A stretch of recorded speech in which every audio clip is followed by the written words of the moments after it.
Аляксандр Дзюма. Тры мушкецёры. Частка першая. Раздзел 20. Падарожжа. О 2:00 ночы нашы чацвёра авантурыстаў пакінулі Парыж праз Сен-Дэні. Пакуль было цёмна, яны маўчалі. Сябры мімаволі падпарадкоўваліся ўплыву цемры, у якой здавалася, што за кожным куточкам хаваюцца ворагі. З першымі прамянямі сонца яны пачалі размаўляць. З сонцам вярнулася вясёласць. Гэта было, быццам напярэдадні бою. Сэрца білася часцей, вочы ззялі, і яны адчувалі, што жыццё, якое яны, магчыма, неўзабаве страцяць, усё ж такі добрая рэч.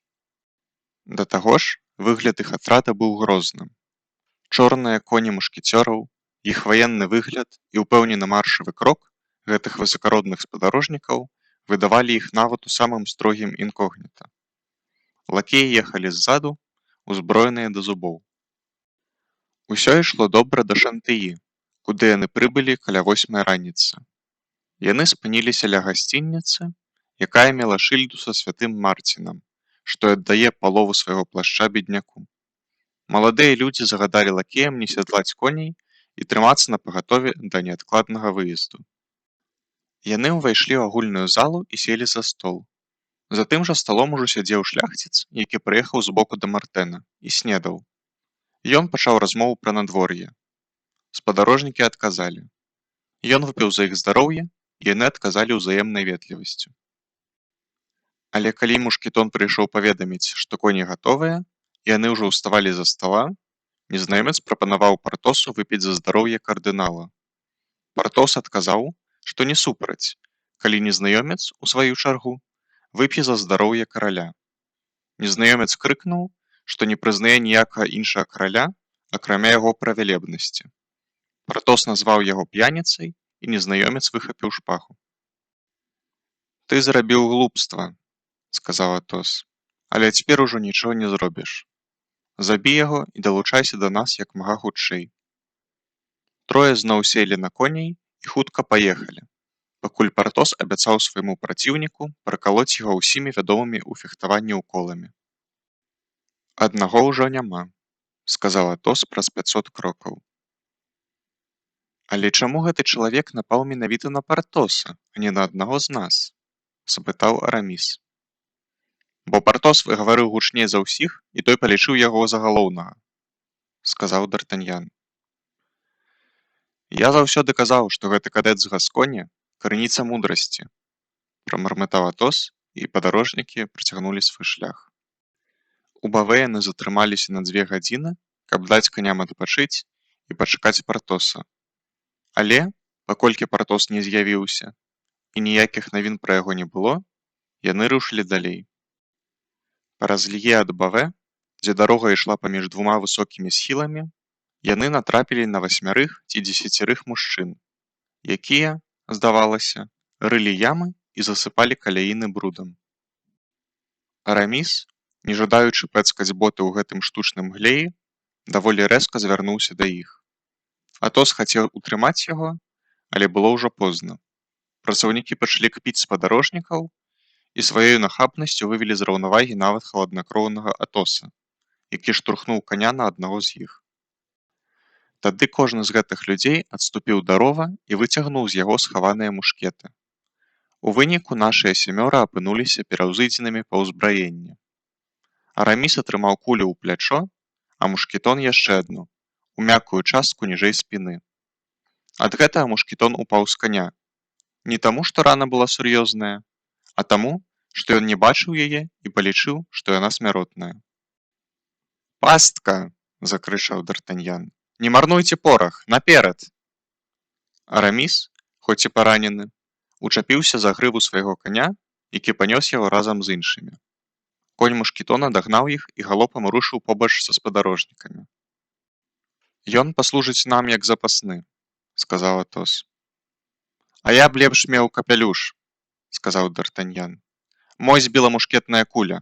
Шчыра кажучы, вялікая ўдача, што ліст быў не там». «Яны заб'юць беднага Партоса, калі ён наблізіцца», — сказаў Араміс. Калі б Партос быў на нагах, ён ужо даўно быў бы з намі, заўважыў Атос. Па-мойму, гэты п'яніца насамрэч не быў п'яны.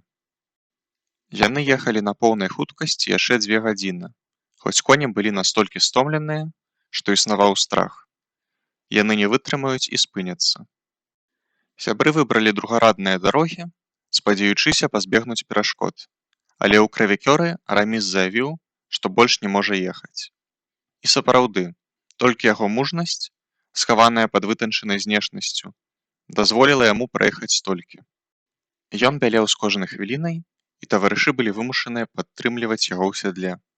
Яго знялі з каня ля дзвярэй карчмы, пакінулі з ім Базэна, які ў сутычках больш перашкаджаў, чым дапамагаў, і рушылі далей, спадзеючыся пераначаваць у Амьене.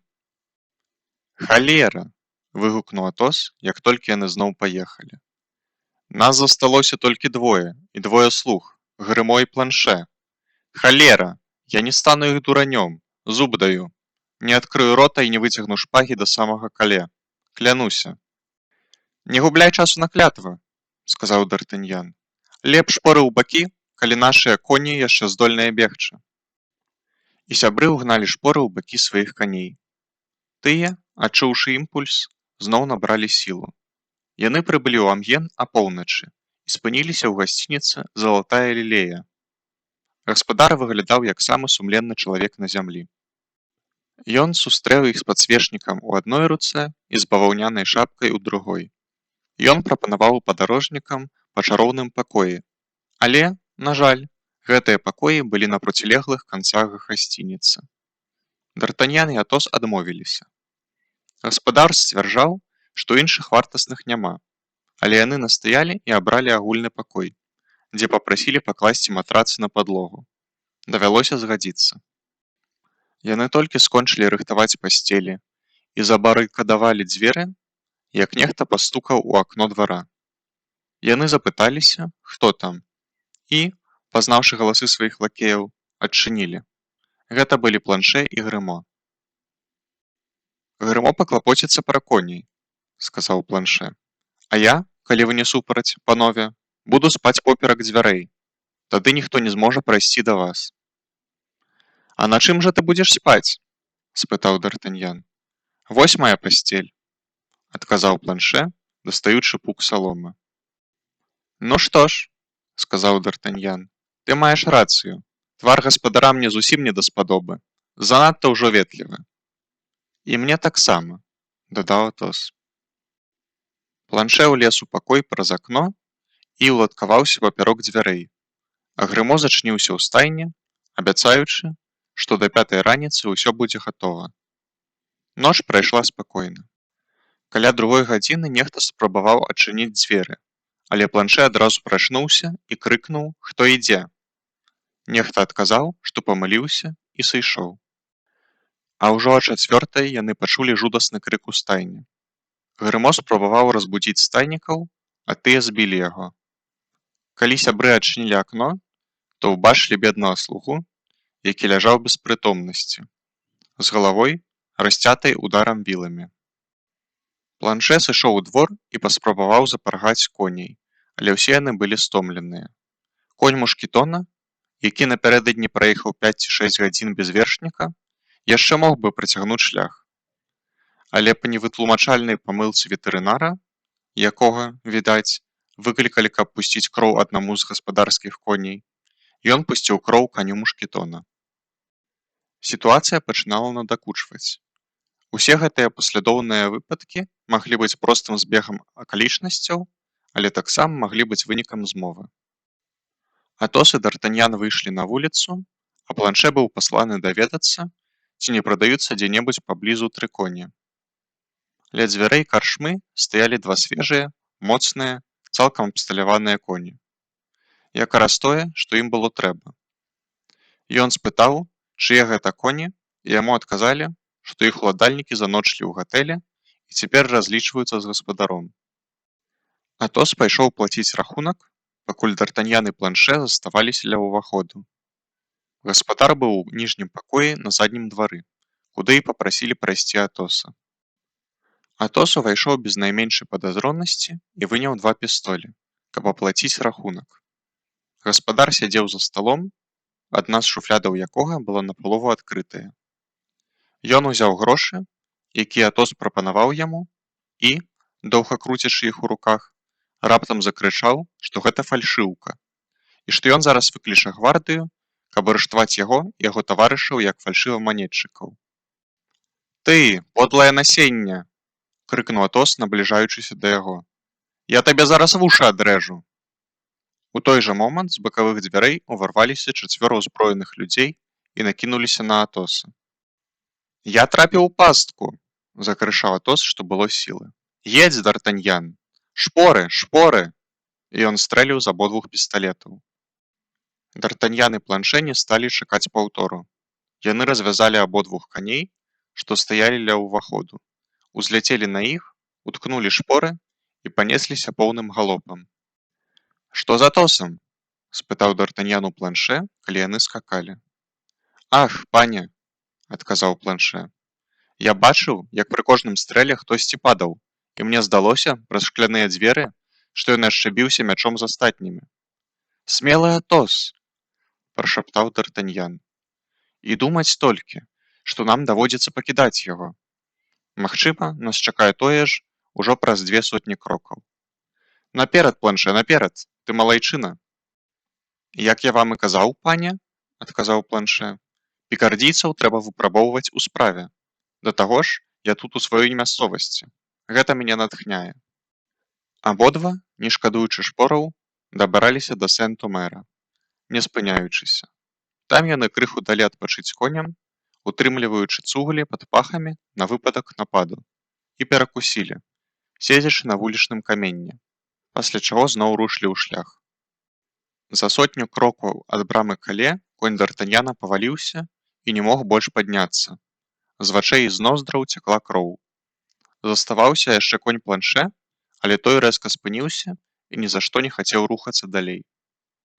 На шчасце, яны ўжо былі зусім побач з горадам. Яны пакінулі абодвух каней на дарозе і пабеглі да порта. Планшэ паказаў свайму гаспадару на нейкага спадара, які толькі што прыбыў са слугой і апярэдзіў іх крокаў на 50. Яны кінуліся да яго, бо ён выглядаў вельмі спяшаючымся. Яго боты былі пакрыты пылам, і ён распытваў, ці можна неадкладна пераправіцца ў Англію. «Нічога прасцей не было б», — сказаў капітан карабля, гатовага да адплыцця, «калі б сёння раніцай не прыйшоў загад не адпускаць нікога без спецыяльнага дазволу кардынала». «У мяне гэты дазвол ёсць», — адказаў пан, выцягваючы паперу з кішэні. «Вось ён». «Пакажыце яго кіраўніку парта», — сказаў капітан, «і дайце перавагу майму судну». «Дзе ж мне знайсці кіраўніка?» «У яго загарадным доме». «І дзе ж ён знаходзіцца?» «За чвэрць лье ад горада. Вось паглядзіце. Бачыце той дах з чарапіцы каля падножжа пагорка?» «Цудоўна», — сказаў суразмоўца. І разам са сваім лакеем ён накіраваўся дарогай да загараднага дома кіраўніка. Д'Артаньян і Планшэ рушылі за ім, трымаючыся на адлегласці каля 500 крокаў. Апынуўшыся за межамі горада, Д'Артаньян дагнаў незнаёмца акурат у той момант, калі той заходзіў у невялікі гай. «Пане, вы, відаць, вельмі спяшаецеся?» «Ніхто не спяшаецца больш за мяне, пане». «Шкада», — сказаў Д'Артаньян, «бо я таксама вельмі спяшаюся і хачу папрасіць вас аб адной паслузе». «Аб якой?» «Каб вы дазволілі мне пераправіцца першым». «Гэта немагчыма», — адказаў незнаёмы. «Я праехаў 60 лье за 40 гадзін і павінен быць у Лондане заўтра апоўдні». «А я праехаў гэтую ж адлегласць за тыя ж 40 гадзін і мушу быць у Лондане да 10 раніцы». «Мне вельмі шкада, пане, але я прыбыў першым і не згодны перапраўляцца другім». «Мне таксама шкада, пане, але я праехаў другім і павінен пераправіцца першым». «Дзеля службы караля», — сказаў несуразмоўца. «Дзеля маёй уласнай справы», — адказаў Д'Артаньян. «Але ж, здаецца, вы жадаеце залішняй сваркі». «Д'ябал! А чаго вы самі хочаце?» «Што вам патрэбна?» «Хочаце даведацца?» «Вядома». «Тады ведайце, я хачу той дазвол на пераправу, які ў вас, бо ў мне яго няма, а ён мне неабходны. Вы, напэўна, жартуеце. Я ніколі не жартую. Дайце мне прайсці. Не дам. Смелы юнак, я зараз прастрэлю вам галаву. Гэй, Любен, падай пісталеты. Планшэ, закрычаў Д'Артаньян. Займіся лакеем. Я разбяруся з яго гаспадаром. Планшэ кінуўся на Любена і, будучы моцным і энергічным, хутка ўклаў яго на зямлю, прытрымаўшы каленам грудзі. Займайцеся сваім, пане, крыкнуў Планшэ. Я ўжо скончыў сваё. Убачыўшы гэта, праціўнік выхапіў шпагу і накінуўся на Д'Артаньяна, але трапіў на занадта моцнага суперніка. За 3 секунды Д'Артаньян нанёс яму 3 раны, пры кожным удары крыкнуўшы: «За Атоса! За Партоса! За Араміса!» Пры 3-м удары праціўнік зваліўся як падкошаны. Д'Артаньян палічыў яго мёртвым або хаця б без прытомнасці і падышоў, каб забраць дазвол. Але як толькі ён працягнуў руку, паранены, які ўсё яшчэ трымаў шпагу, раптам праціснуў яе да грудзі Д'Артаньяну, крыкнуўшы: «А гэта табе!» «А гэта за мяне!» — закрычаў Д'Артаньян у шаленстве, прабіваючы яго да зямлі 4-м ударам. На гэты раз праціўнік заплюшчыў вочы і страціў прытомнасць. Д'Артаньян перашукаў яго кішэні і дастаў дазвол на пераправу. Ён быў выпісаны на імя графа Дэварда. Пасля, зірнуўшы на прыгожага маладога чалавека гадоў 25, які цяпер ляжаў у крыві, магчыма мёртвы, ён уздыхнуў з жалем аб дзіўным лёсе, які прымушае людзей забіваць адзін аднаго дзеля інтарэсаў асоб, што нават не ведаюць пра іх існаванне. Але гэтыя развагі перапыніў Любен, які пачаў голасна крычаць і зваць на дапамогу. Планшэ схапіў яго за горла і моцна сціснуў. «Пане, пакуль я трымаю яго так, ён не можа крычаць, але варта мне яго адпусціць, і ён зноў завые. Я разгадаў яго, ён нармандзец, а яны ўпартыя». І сапраўды, хоць яго моцна трымалі, Любен усё ж спрабаваў крычаць. «Пачакай!» — сказаў Д'Артаньян і, дастаўшы насоўку, заткнуў яму рот. «Цяпер прывяжам яго да дрэва», — сказаў Планшэ. Яны зрабілі гэта належным чынам, перацягнулі графа Дэварда бліжэй да яго слугі і, паколькі надыходзіў вечар, а паранены і звязаны знаходзіліся ў гушчары, можна было быць упэўненымі, што да заўтра іх ніхто не знойдзе. «А цяпер да кіраўніка», — сказаў Д'Артаньян. «Але вы параненыя, здаецца», — сказаў Планшэ. «Ах, гэта нічога», — адказаў Д'Артаньян. «Спачатку зробім тое, што найважнейшае, а потым я ўжо паклапачуся пра сваю рану. Да таго ж, яна, здаецца, не вельмі сур'ёзная». І яны абодва пайшлі так хутка, як толькі маглі, да загараднага дома паважанага чыноўніка. Абвясцілі аб графе Дэвардзе, і Д'Артаньян быў уведзены. «У вас ёсць распараджэнне, падпісанае кардыналам?» — спытаў кіраўнік. «Так, пане», — адказаў Д'Артаньян. «Вось яно». «Ага, усё цалкам правільна і выразна», — сказаў кіраўнік. «Безумоўна», — сказаў Д'Артаньян. «Я адзін з самых адданых яго правілебнасці слуг. Падаецца, што яго правілебнасць жадае перашкодзіць аднаму чалавеку пераправіцца ў Англію». «Так, нейкаму Д'Артаньяну, шляхціцу з Біарна, які выехаў з Парыжа ў кампаніі 3 сяброў з мэтай дабрацца да Лондона». «Вы асабіста яго ведаеце?» — спытаў кіраўнік. «Каго?» «Гэтага Д'Артаньяна. Цудоўна ведаю. Апішыце мне яго, калі ласка. Няма нічога прасцейшага». І Д'Артаньян дэталёва апісаў графа Дэварда, рыса ў рысу. «Ён з кімсьці падарожнічае?» «Так, з лакеем па імені Любен. Мы будзем пільна сачыць за імі.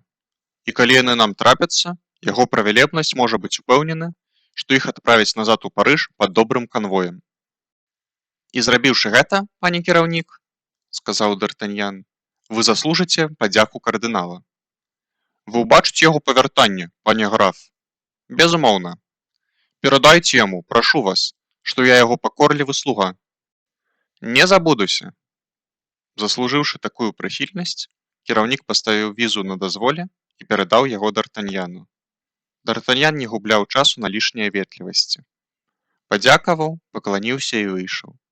Па-за мурамі горада ён з планшэ абышлі гай па вялікай дузе і вярнуліся ў горад праз іншыя вароты. Карабель быў цалкам гатовы да адплыцця, і капітан чакаў на прыстані. «Ну што?» – спытаў ён, убачыўшы Д'Артаньяна. «Вось мой пропуск з подпісам», – адказаў той. «А іншы спадар?» «Ён і сёння не паедзе», – сказаў Д'Артаньян. «Але вось, я заплачу за нас абодвух». «У такім выпадку на борт», – сказаў капітан. «На борт», – паўтарыў Д'Артаньян. Яны з планшэ селі ў шлюпку і праз 5 хвілін былі ўжо на караблі. І своечасова. Яны праплылі ўсяго палову лье, калі пачулі стрэл гарматы. Гэта закрывалі порт. Цяпер у Д'Артаньяна было дастаткова часу, каб агледзець рану. На шчасце, як ён і думаў, яна аказалася не небяспечнай. Наканечнік шпагі трапіў у рабро і саскочыў па касцяной пласцінцы. Акрамя таго, кашуля прыляпілася да раны, і ён страціў усяго некалькі кропель крыві. Д'Артаньян быў знясілены. Яму расцягнулі матрац на палубе, і ён прылёг і адразу заснуў. На наступны дзень на світанні яны былі яшчэ за 3-4 лье ад англійскага ўзбярэжжа. Вецер быў слабы, і за ноч прасоўванне было марудным. А 10-й раніцы карабель кінуў якар у гавані Дуура. І а 10-й з паловай Д'Артаньян ступіў на англійскую зямлю, усклікнуўшы: «Нарэшце я тут!» Але гэта быў яшчэ не канец. Трэба было дабрацца да Лондона. У Англіі паштовая служба працавала выдатна. Д'Артаньян і планшэ узялі па паштовым кані, а паштовы кур'ер паехаў наперадзе. Праз некалькі гадзін яны былі ўжо ў сталіцы. Д'Артаньян не ведаў Лондан, не ведаў ні слова па-ангельску, але напісаў імя Бекінгем на аркушы паперы, і яму паказалі дарогу да герцагскага палаца. Герцаг быў у Віндзары на паляванні разам з каралём. Д'Артаньян пацікавіўся, ці можна будзе сустрэцца з давераным слугой герцага, які, суправаджаючы яго ва ўсіх падарожжах, выдатна гаварыў па-французску. Ён перадаў слузе, што прыехаў з Парыжа з пытаннем жыцця і смерці, і што яму неабходна тэрмінова пабачыць ягонага гаспадара. Упэўненасць, з якой гаварыў Д'Артаньян, пераканала Патрыка. Так звалі гэтага даверанага слугу міністра. Ён загадаў прывезці 2 коней і асабіста стаў правадніком для маладога гвардзейца. Што да планшэ, яго літаральна знялі з каня, як цвёрдае стэбла чароту. Бедны хлопец быў зусім без сіл. Д'Артаньян жа здаваўся жалезным. Калі яны прыбылі да замка, то даведаліся, што герцаг Бекінгем і кароль палююць з сокаламі ў балотах за 2 ці 3 лье адтуль. Праз 20 хвілін яны былі ўжо на месцы. Патрык хутка пачуў голас свайго гаспадара, які клікаў сокала. «Каго мне абвясціць яго светласці герцагу?» – спытаў Патрык. «Маладога чалавека, які аднойчы ўвечары шукаў з ім сваркі на Пон-Нёв, насупраць самарыцянкі. Дзіўнае прадстаўленне, але яно не горшае за любое іншае». Патрык паскакаў, дабраўся да герцага і, як было загадана, паведаміў яму, што чакае пасланец.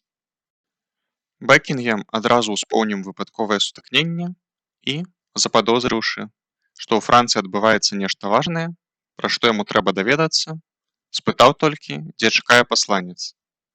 Убачыўшы здалёк форму гвардзейца, ён пусціў каня галопам і пад'ехаў прама да Д'Артаньяна. Патрык далікатна застаўся ў баку.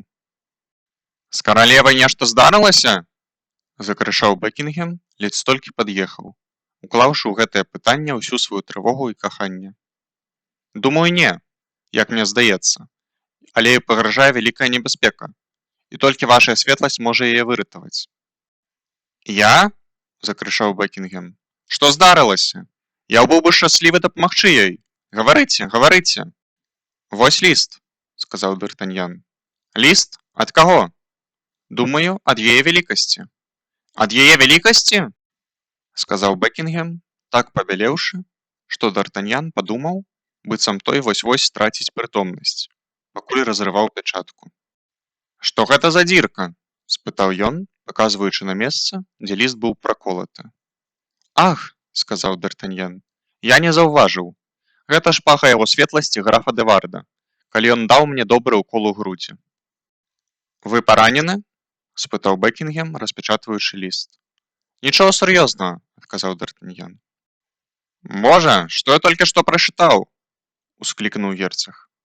Патрык, заставайся тут, ці лепш далучыся да караля, дзе б ён ні быў, і перадай яго вялікасці, што я пакорна прашу прабачэння, але мяне тэрмінова выклікаюць у Лондан важнейшыя справы. Паехалі, спадар, паехалі! І яны абодва памчаліся галопам у сталіцу.